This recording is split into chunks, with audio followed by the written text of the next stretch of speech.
আব্বু এসে বললেন যে আমাদের 23 বছরের সংগ্রাম মুজিব ভাই সব নষ্ট করে দিল। রাউফ আরমানি তার বইও লিখেছে, আমাদের প্রধান শত্রু ছিল তাজউদ্দিন আহমেদ।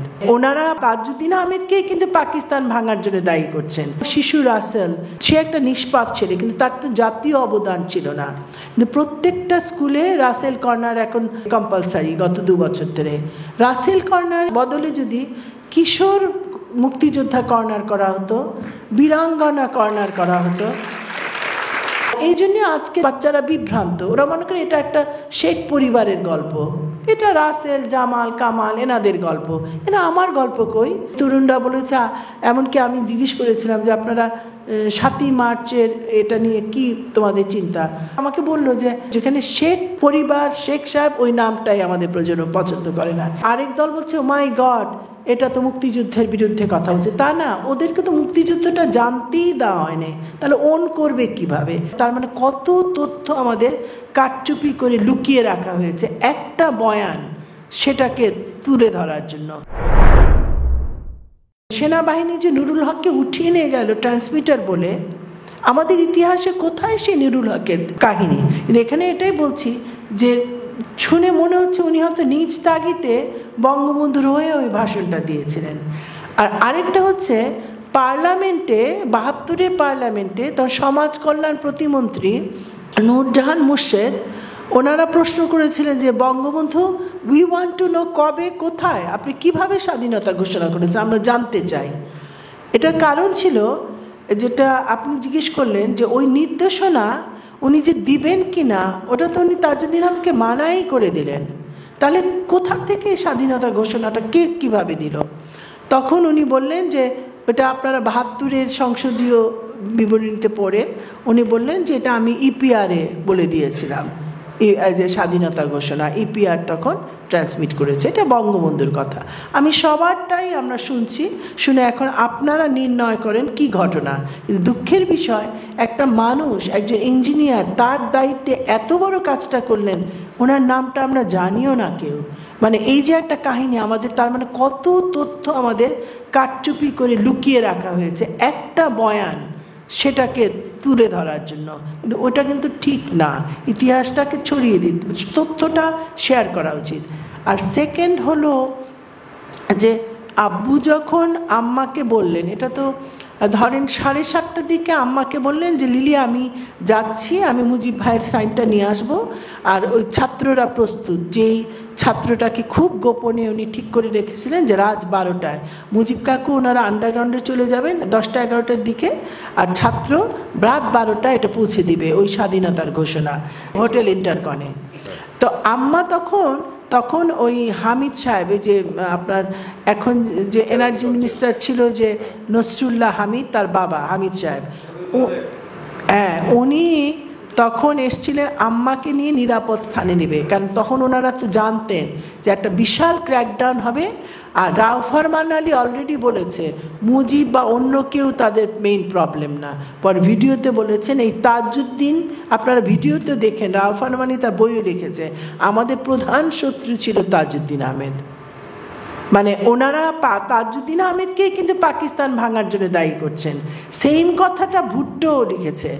তাহলে বুঝেন ওনারা তো মুজিবকে দায়ী করছে না। আমি আপনাদেরকে তো খোলাভাবে না বলেও তো আপনারা বোঝা উচিত, যাকে শত্রু বলে দায়ী করা হয় পাকিস্তান ভাঙার জন্য, তাহলে বুঝে শত্রু রাষ্ট্রই একজনকে বলছে, সেটা তো তাজউদ্দিন আহমেদ।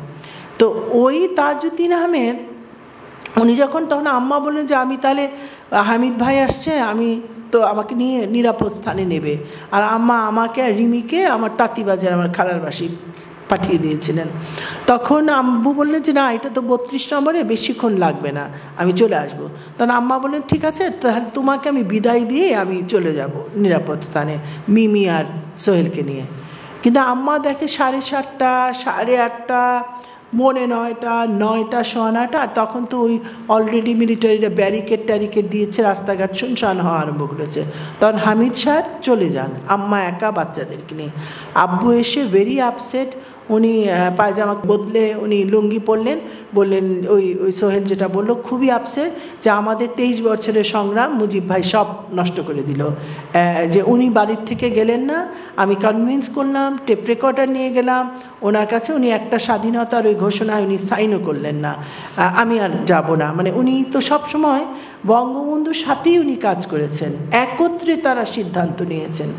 তো এখানে একটা বন্দোবস্ত তার মানে হয়েছিল অল্টারনেটিভ। এখন আমরা জানি, ধরেন অপারেশন সার্চলাইট, গণহত্যা নীল নকশার যিনি অন্যতম প্রণেতা রাউফ আরমানির সাথে, তার নাম খাদিম হোসেন রাজা, ওনার বইতেই দেখেন যে আমাদের পরিষ্কার নির্দেশ দেওয়া হয়েছে মুজিবকে হত্যা না করা, ওকে নিরাপদে অ্যারেস্ট করা, এবং ওনাদের ছেলেমেয়েরা যে ঠিক থাকবে ওটাও কিন্তু নিশ্চয়তা দেওয়া হয়েছে। কিন্তু আমাদের তো সেই নিশ্চয়তা ছিল না, নেতাকর্মীর তো ছিল না, এবং লক্ষ মানুষের তো সেই নিশ্চয়তা ছিল না। যেটা ডক্টর আহমেদ মোস্তফা কামাল বললেন, যে আমার বাবা তখন বঙ্গবন্ধুকে বললেন যে মুজিব ভাই, জাতিকে আপনি যুদ্ধের মুখে ঠেলে দিয়ে, লোকে কিন্তু তখন অলরেডি তখন স্বাধীনতার ওই যেটা সোহেল বলল, মুজিব কাকু তো একটা সিম্বল ছিলেন বঙ্গবন্ধু, তো ওই সিম্বলটা ভেঙে যাবে, মানে উনি ধরা দিচ্ছেন, তারপরে কি হবে? উনার মুজিব ভাই আপনি তো কোনো দিক নির্দেশনাও দিয়ে গেলেন না আমাদের, আপনার পরে কে হবে second in command, chain of কমান্ডে কে এটা নেবে? তো উনি, আব্বু তো ওই অবস্থা হলো, তারপর তো আব্বু ব্যারিস্টার আমিরুল ইসলাম আসলেন, ডক্টর কামাল হোসেনও ছিলেন ওই গাড়িতে, উনি নেমে পড়লেন আব্দির বাসায়, আমিরুল ইসলাম এবং আব্বু তো অজানার পথে গেলেন। কিন্তু ওখানে আরেকটা বন্দোবস্ত কীরকম আমার মনে হয় হয়েছিল, আব্বু যখন 25শে মার্চের 3-4 দিন আগে উনি যখন ঢুকবেন মুজিব কাকুর ঘরে, আর ওনার বেডরুমটার মধ্যে বড় খাট ছিল, ওখানে উনি অনেক সময় আধা শোয়া বিশ্রাম করতেন, তখন সবাই এসে কথাবার্তা বলতো। তখন উনি শুনছিলেন যে 4 ছাত্র নেতা, শেখ ফজলুল হক মনি, সিরাজুল আলম খান, তোফায়েল আহমেদ রাজ্জাক, তাদেরকে উনি বলছে বুঝলি ওখানে চলে যাবি, চিত্তসুতার আর আরেকটা বললেন রাজেন্দ্র প্রসাদ অ্যাভিনিউ। এটা আব্বু শুনেছিলেন, কিন্তু আব্বু যেতে ওনাদের আলোচনাটা বন্ধ হয়ে যায়।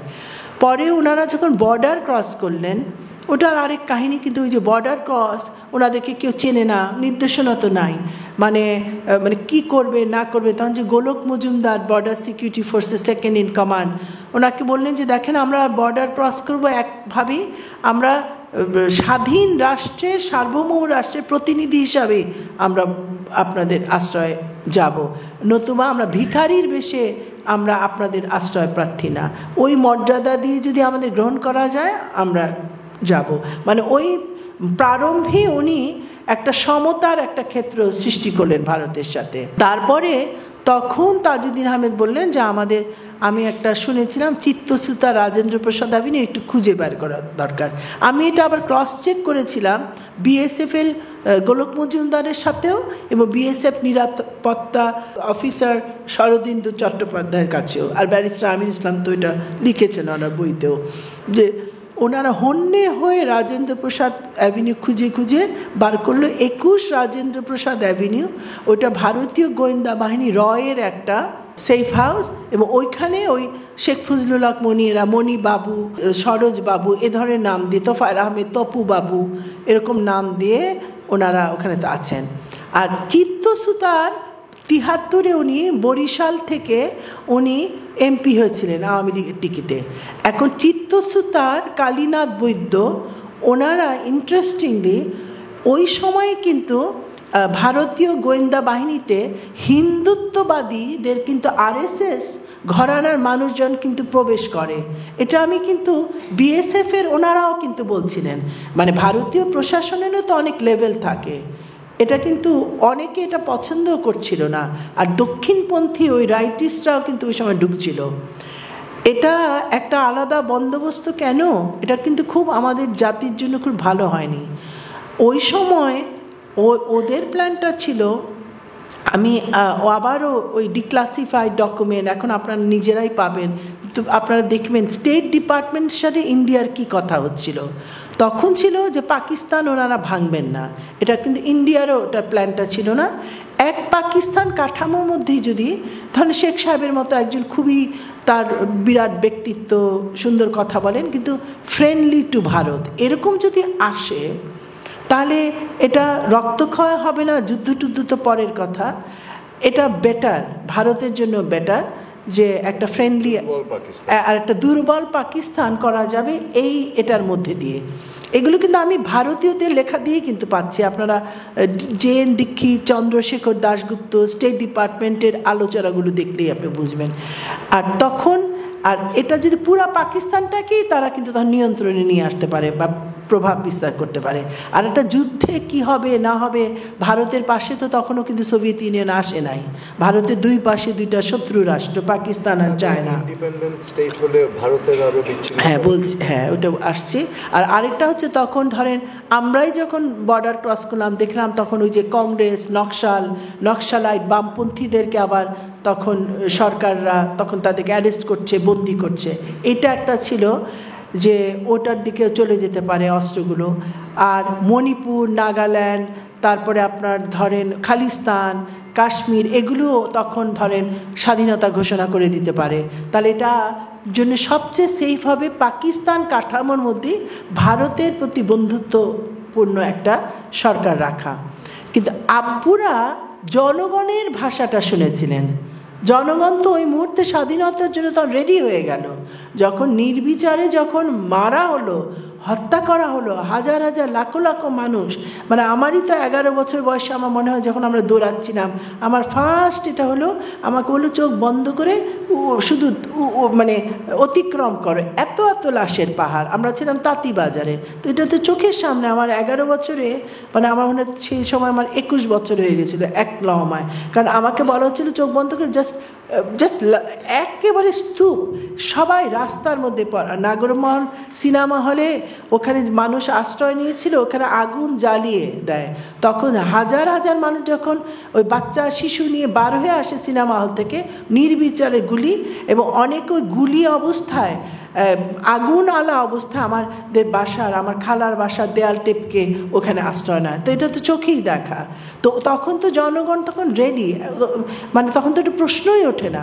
আর উনি তো সে এবারের সংগ্রাম, মুক্তির সংগ্রাম, এটা বলে তো উনি একটা প্রচণ্ড একটা ইঙ্গিত দিয়েছেন। আবার একই সাথে 7ই মার্চের বক্তৃতা আবার বলছেন যে তোমরা ব্যারাকে সৈন্য নিয়ে যাও, আবার আমরা আলোচনা করতে পারি এবং নির্বাচিত প্রতিনিধিদের কাছে ক্ষমতা হস্তান্তর করো। এটা একটা দুদিক সামাল দিয়ে কথা। কিন্তু ওই সময় তাজউদ্দিন আহমেদরা তো নিলেন একটা সাংঘাতিক একটা সাহসের কাজ করলেন দেশের জনগণের সাথে থেকে, যে এখন একটাই আমাদের পথ।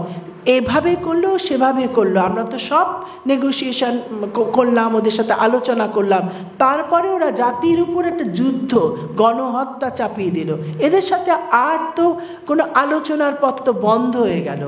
তো ওই প্রেক্ষিতে যখন ওনারা দেখলেন যে এই ওনাদের আওয়ামী লীগের মধ্যেই বঙ্গবন্ধু আবার আরেকটা গ্রুপ খুব গোপনে তাদেরকে উনি লালন করেছেন, তারা আবার গোপনে ভারতীয়দের সাথে ওই আপনার ওই যে ধরনের RSS ওই ধরনের হিন্দুত্ববাদী ওই ইন্টেলিজেন্সের সাথে তারা কাজ করছে, এটা আমাদের মুক্তিযুদ্ধকে কিন্তু খুবই ক্ষতিগ্রস্ত করে।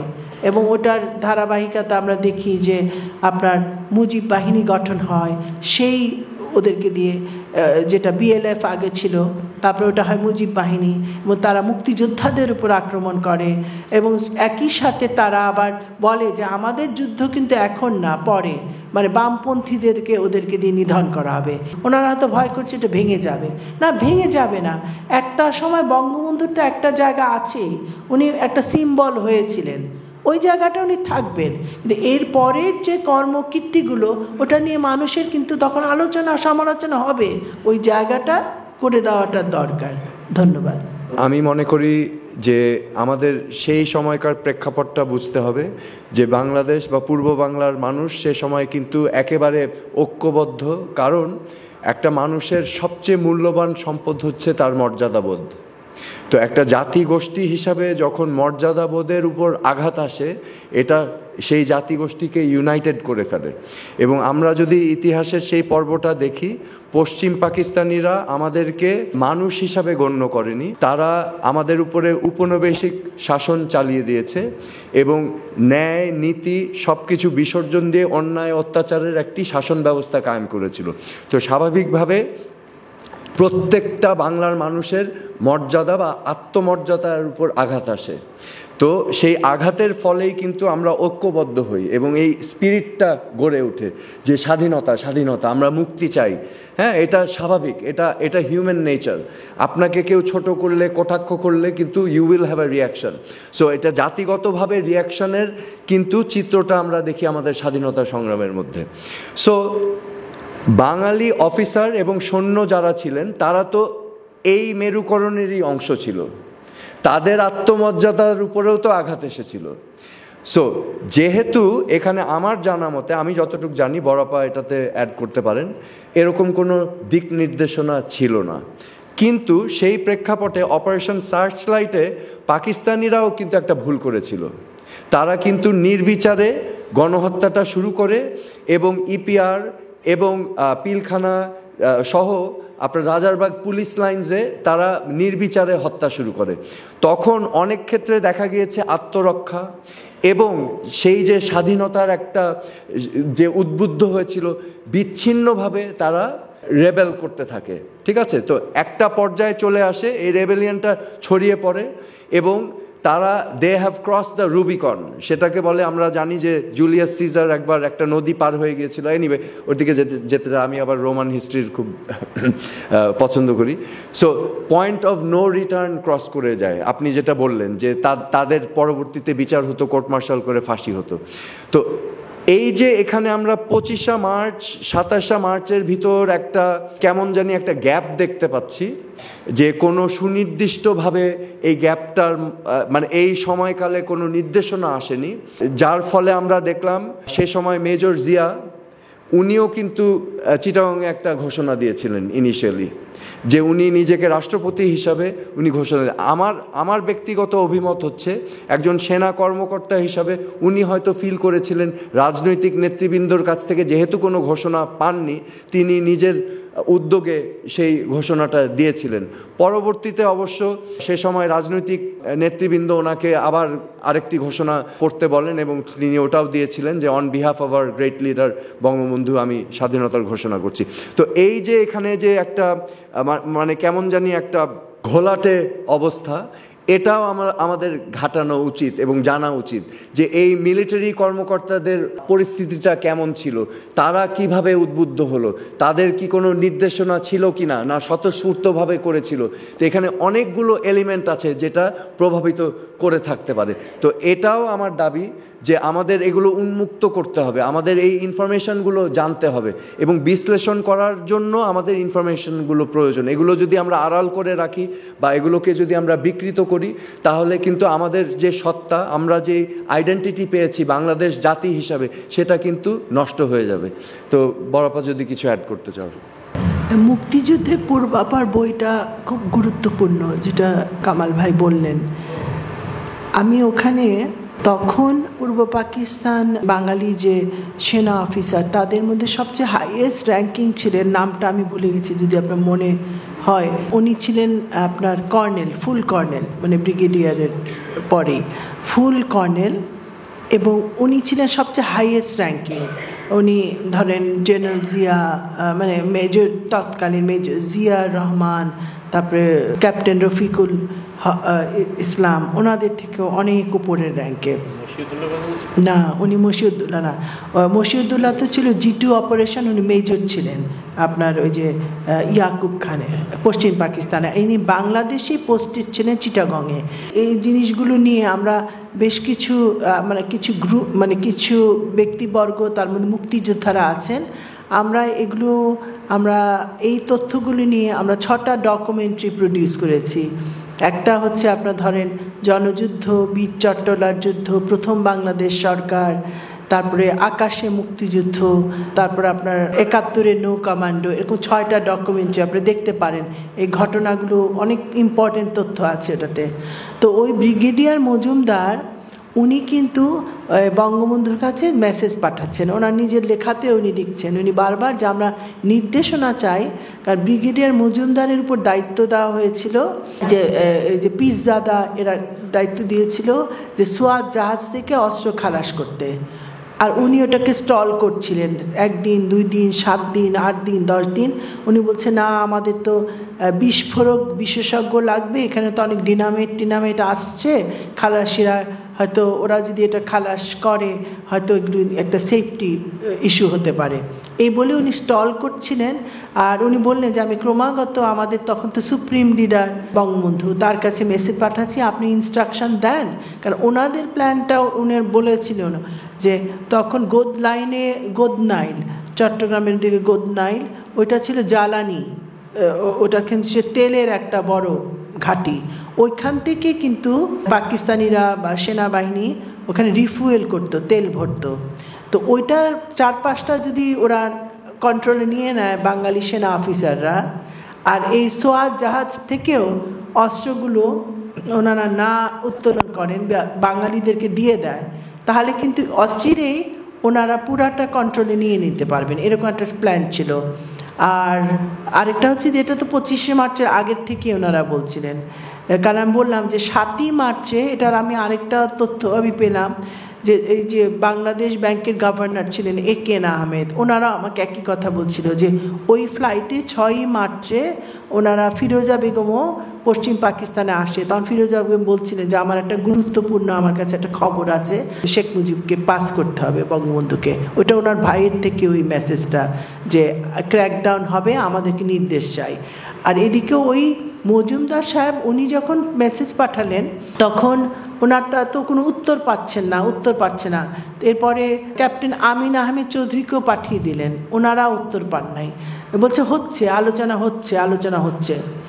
তখন 25শে মার্চের দিকে, হ্যাঁ এক্স্যাক্টলি সকালের দিকেই হবে, যে ওই পীরজাদা এসে একেবারে ব্রিগেডিয়ার মজুমদারকে কি করে ওনাকে একটা ফলস একটা ন্যারেটিভ যে তোমাকে এখন ইমার্জেন্সি একটা মিটিংয়ে যেতে হবে, তুমি চলে আসো ঢাকায়। তখন উনি বলে না আমি তো চিটাগংয়ে, আমার তো হঠাৎ ইমার্জেন্সি, বলে হ্যাঁ যেতে হবে। আসলে ঢাকায় আসার পর ওনাকে অ্যারেস্ট করা হয়, তারপরে যেখানে ওনাকে গৃহবন্দী করা হয় ওখান থেকে আবার জানালা দিয়ে কিভাবে উনি ডেসপারেট হয়ে পালিয়ে, উনি যতদূর মনে হয় কর্নেল ওসমানী তখন ছিল ওনার বাসাতে যান, আমার যদি ভুল না হয়, যে আমি ইমিডিয়েটলি বঙ্গবন্ধুর কাছে মেসেজ পাঠাতে হবে, কোনো আলোচনা না, আমাদেরকে কিন্তু মেরে ফেলবে, আমরা তো দেখছি এরা একটা বিশাল ওরা হত্যাকাণ্ড শুরু করতে যাচ্ছে। কিন্তু তখন উনি যে ফোনই করে যাচ্ছেন কিন্তু ওইখান থেকে উত্তর আসলো না, এখনও উনি আলোচনাই করছে। এটা বিকালের দিকে। তারপর 7টার দিকে তো আপনারা জানেনই যে ইয়াহিয়া খান মনে হয় 7টা 7:30টায় উনি দেশ ত্যাগ করলেন, বাংলাদেশ ছেড়ে চলে গেলেন। তো মজুমদার লাস্ট পর্যন্ত বললেন যে আমি বঙ্গবন্ধুকে বলছি যে ক্র্যাকডাউন করছে, নির্দেশ চাই। তো এই কারণে আমি ওদের ভূমিকাটাও মনে করি খুব সাহসী, আমাদের এই যারা সেনা অফিসাররা যে নিজ উদ্যোগে স্বতঃস্ফূর্তভাবে এটা করেছিলেন। বাট খুব ইন্টারেস্টিং ব্যাপার, যখন আব্বুরা সরকার গঠন করলেন তো 10ই এপ্রিল, অলরেডি তেলিয়াপাড়ায় কিন্তু একটা কর্নেল ওসমানী, জিয়াউর রহমান, মীর শওকত আলী এনারা মিলে কিন্তু মিটিং হয়। তখন ওনারা বুঝতে পারছিলেন যে আব্বুরা সরকার গঠনের দিকে ওনারা যাচ্ছেন, ওনারা কিন্তু এই সরকার গঠনের পক্ষে সব সেনা অফিসাররা সমর্থনটা দেয়। পরে ওনাদের ইন্টারভিউতে জানি ওনারা বলছিলেন আমরা এই তাজউদ্দিন আহমেদ ওনার কাছ থেকে আমরা পাবো নেতৃত্ব, যেটা আমরা নিজে করছিলাম, আমাদের একটা তো রাজনৈতিক নেতৃত্ব দরকার। এভাবে রাজনৈতিক বেসামরিক নেতৃত্ব এবং আমাদের এই সামরিক নেতৃত্বের একটা মার্জিং ঘটে, মুক্তিযুদ্ধে একটা বিশাল গতিশীলতা বৃদ্ধি পায়। এই ইতিহাসগুলি কিন্তু আমাদের ইতিহাসের বইয়ে নেই। দুর্ভাগ্য যে 2019-এ বিলিয়া ইনস্টিটিউট থেকে মুক্তিযুদ্ধ সম্পর্কে আমাদের ছেলেমেয়েরা কি জানে ওটার জন্য একটা কিন্তু সার্ভে হয়েছিল। এই সার্ভে যে পাঠ করেছিল ওটার রিপোর্টটা সে এখানে আছে, আমাদের এখানে আফতাব, আর এটা নিয়ে সংসদেও বেশ আলোচনা হয়। ওখানে প্রত্যেকটা বাচ্চা মুক্তিযুদ্ধ সংক্রান্ত সব কোশ্চেন ফেল করে।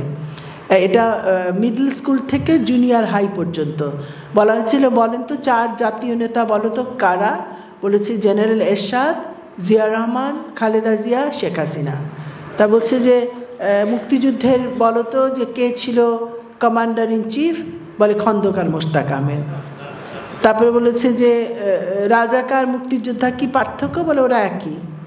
এবং এগুলো পুরাপুরি ডাটাবেজ, এই সার্ভেটা নিয়ে এটা এরপরে আমরা শিক্ষামন্ত্রীকে আমন্ত্রণ জানালাম, উনি বোধহয় এম্বারাসড, ওনার সচিব পাঠিয়ে দিলেন, উনি বলে হ্যাঁ হ্যাঁ এগুলি ঢোকানো হবে ইত্যাদি ইত্যাদি। কিছুই হয়নি, যেটা সোহেল বলল যে এমনকি জেল হত্যার দিনে এনারা কে ছিলেন, চার জাতীয়তা, কীভাবে যুদ্ধটা পরিচালনা করলেন, ওটা নিয়ে কিন্তু কোনোদিনও ওইভাবে কোনো উদ্যোগ নেওয়া হয় নাই, ওনাদেরকে জানানোর চেষ্টা হয় নাই। এমনকি আমি প্রত্যেক স্কুলে গেছি, বলতাম যে এখানে দেখো শিশু রাসেল, সে একটা নিষ্পাপ ছেলে, কিন্তু তার তো জাতীয় অবদান ছিল না, কিন্তু প্রত্যেকটা স্কুলে রাসেল কর্নার এখন ওই ধরেন এটাকে কম্পালসারি গত 2 বছর ধরে। রাসেল কর্নারের বদলে যদি কিশোর মুক্তিযোদ্ধা কর্নার করা হতো, বীরাঙ্গনা কর্নার করা হতো, কারণ যেই ছেলেটা লাঙ্গল নিয়ে হাল চাষ করতো তার হাতেই কিন্তু অস্ত্র, সে তো সব ছেড়ে আমাদের দেশটার জন্য রক্ত ঝরালো, তার তো আমরা মূল্যায়ন করতে পারলাম না। তাহলে তখন সবাই মুক্তিযুদ্ধটাকে ওন করতো। আজকের অনেক বাচ্চারা মুক্তিযুদ্ধের নামই শুনতে পারে না। আমাকে তরুণরা বলেছে, এমনকি আমি জিজ্ঞেস করেছিলাম যে আপনারা 7ই মার্চের এটা নিয়ে কি তোমাদের চিন্তা, আমাকে বললো যে আপা 7ই মার্চকে ওই যেখানে শেখ পরিবার, শেখ সাহেব, ওই নামটাই আমাদের প্রজন্ম পছন্দ করে না। এটা কিন্তু একটু মার্ক করতে হবে। এরা তো এটা এমন না যে এরা যারা বলছে তারা মানে মুক্তিযুদ্ধ বিরোধী শক্তির প্রতিনিধি, তা না। এরা বলছে আমরা ওই পরিবারের নামটাই আমরা নিতে পারছি না। কিন্তু কেন? এটার ফলে কি, যে আরেক দল বলছে মাই গড এটা তো মুক্তিযুদ্ধের বিরুদ্ধে কথা বলছে, তা না, ওদেরকে তো মুক্তিযুদ্ধটা জানতেই দেওয়া হয়নি, তাহলে ওন করবে কিভাবে? তা আজকে আমরা যদি মুক্তিযুদ্ধর পর্বটাকে খোলাসা করে দিই, ওরা খুব প্রাউড হবে। আমরা যখন ডকুমেন্টারিটা বানাচ্ছিলাম মুক্তিযুদ্ধের, আমি তো জানতামও না যে আমাদের সাথে নেভাল কমোডোর ওয়াহেদ, ওনার সাথে দেখা হলো, আরও অনেক নেভাল কমোডর, ওনাদের বয়স তখন 18, 19, 25 এরকম বয়স। বলল বুকে 5 কেজি ওজনের লিম্পেট মাইন বেঁধে তারা আন্ডার ওয়াটারে যে চট্টগ্রাম, মোংলা, তারপরে আপনার কুমিল্লা, চাঁদপুর এরকম জায়গায় 45টা পাকিস্তানি যা ধ্বংস করেন, ওটা ছিল বিশ্বের বৃহত্তম coordinated underwater attack. American হিস্ট্রিতে এগুলো উল্লেখিত, মানে আমেরিকান নেভাল হিস্ট্রিতে। আমাদের দেশে আমি প্রপোজ করেছিলাম যে আপনারা নেভাল একাডেমি যেগুলোতে এই সব নৌ কমান্ডোর নাম কেন লিখে রাখেন না, এদের নামটা তো জানা উচিত। চট্টগ্রামে যেয়ে দেখলাম যে একটা রাশিয়ান নেভাল অফিসার, উনি ওই যে যুদ্ধের পরে পাকিস্তানের যে মাইন পুঁতে রেখেছিল ওটা উত্তোলন করতে যায়, উনি ওটা করতে যাওয়ার সময় উনি খুব ওভার ড্রাঙ্ক ছিলেন, রাশিয়ান বোধহয় ভদকা খেয়ে ড্রাঙ্ক হয়ে উনি পড়ে যান, মারা যান। ওইটা বিরাট ফলকে ওনার উপর ওই চট্টগ্রাম, আপনারা গেলে দেখবেন ওনার নাম লেখা। আমি ওনার প্রতি শ্রদ্ধা দিয়ে বলছি, তাহলে আমাদের যে এতগুলো নৌ কমান্ডার যারা ওই সময়কার গ্রাম বাংলার দামাল ছেলে, ওরা যে এই কাজটা করলো, ওদের নামগুলি তো থাকবে আমাদের ফলকে। আমাদের প্রত্যেকটা কর্নারে, আমাদের বাস স্ট্যান্ডে, আমাদের গ্রামে গঞ্জে, স্কুলে আলোচনা মুক্তিযুদ্ধটা, কারণ তার গর্ভ থেকে আমাদের জন্ম। সেটাকে অস্বীকার করে আমরা কি করি? ওটা তো ফুটনোটে রাখার বস্তু নয়। আর এই জন্য আজকে বাচ্চারা বিভ্রান্ত, ওরা মনে করে এটা একটা শেখ পরিবারের গল্প, এটা রাসেল, জামাল, কামাল এনাদের গল্প। এটা আমার গল্প কই? আমার সেই গরিব মায়ের যে সন্তানটা জীবন দিল তার গল্প কই? ওই একটা মেয়ে যার সম্ভ্রম দিল তার গল্পটা কই? এগুলোই তো হবে আমাদের সবচেয়ে বড় স্টোরি। আর ওখানে ধরেন মুক্তিযুদ্ধের সময় আমার বাবা ওটাই চেষ্টা করেছিলেন, মানে আমি পরে আপনার কথা যেটা রাখবো, যে জায়গাটা পড়বো, যেটা যে জনগণের যুদ্ধ ছিল। উনি বন্ধু রাষ্ট্রের সাথেও কথা বলছিলেন, একজন বীর তার নিজের দেশ সার্বভৌমত্ব, তার দেশের মর্যাদার কথা চিন্তা করে ওদেরকেও একটা মেসেজ পাঠিয়েছিলেন। ওনার বক্তব্যে ওটা কি বলছে একটু পড়ে শোনা। বিদেশি বন্ধু রাষ্ট্রসমূহের কাছে যে অস্ত্র সাহায্য আমরা চাইছি, তা আমরা চাইছি একটি স্বাধীন রাষ্ট্র হিসেবে একটি স্বাধীন দেশের মানুষ আর একটি স্বাধীন দেশের মানুষের কাছে।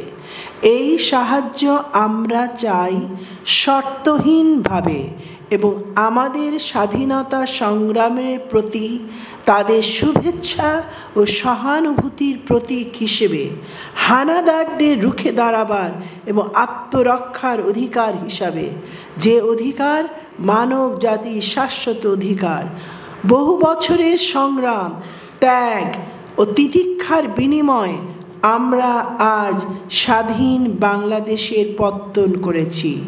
স্বাধীনতার জন্য যে মূল্য আমরা দিয়েছি তা কোনো বিদেশি রাষ্ট্রের উপরাষ্ট্র হবার জন্য নয়।